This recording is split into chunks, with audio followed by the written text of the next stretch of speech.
Hello everyone and welcome to Sources classes. So in this video again we'll be continuing off our discussion with respect to the questions pertaining to the ones that we see in the quantitative aptitude section of the paper. So what we have over here is a question pertaining to the compound interest kind, and now if we talk about the quantitative section that we have seen this year is basically no new changes or no unexpected thing was basically seen in this kind of papers in general. So the paper was more or less what was expected to come. But one thing that should be understood that the paper this year was very calculation intensive. So our intention for this video is try to go through the particular question of the examination in general and then get a general idea how we can solve the same and what approach should be taken towards successfully solving the same, so that whenever we come across this kind of question in any examination we are easily able to go through the same as well. So having said that, let's focus on the question at hand. Mr. Sridharan invested money in two schemes A and B offering compound interest at 8% per annum and 9% per annum respectively. If the total amount of interest occurred through the two schemes in 2 years was 4,818.30 paise and the total amount invested was 27,000, then the amount invested in scheme A is, so basically we need to find the amount invested in the scheme A. So let the amount invested in scheme A be X. So therefore amount invested in scheme B will be 27,000 minus X. Okay, so this is what's given. Now it's given that total interest occurred was 4,818.30 paise. So initially for A, investment is done at the rate of 8% per annum, right? Plus 8 by 100. It's invested in how much year?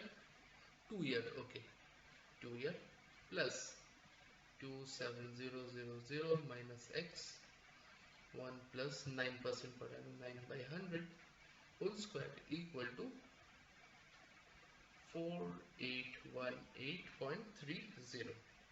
Okay, this can be written as 1.08 square into X plus 27000 minus X 1.09 whole square into X equal to 4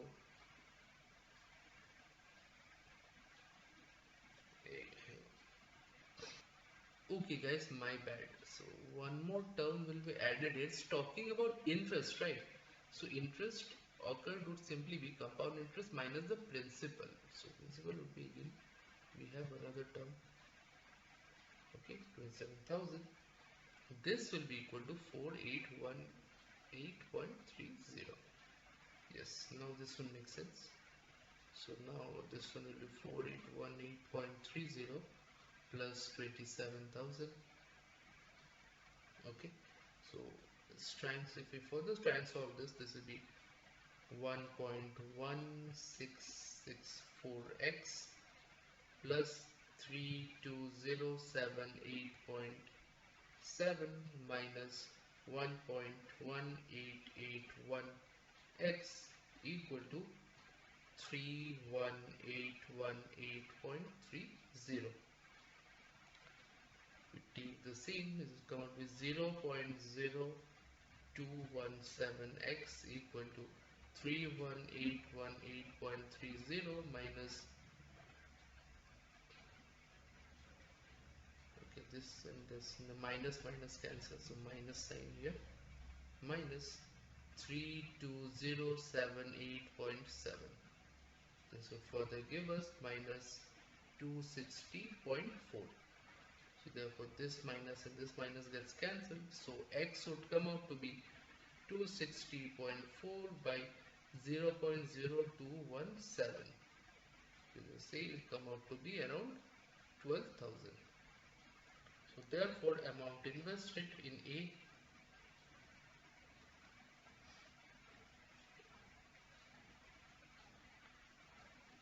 is rupees 12,000.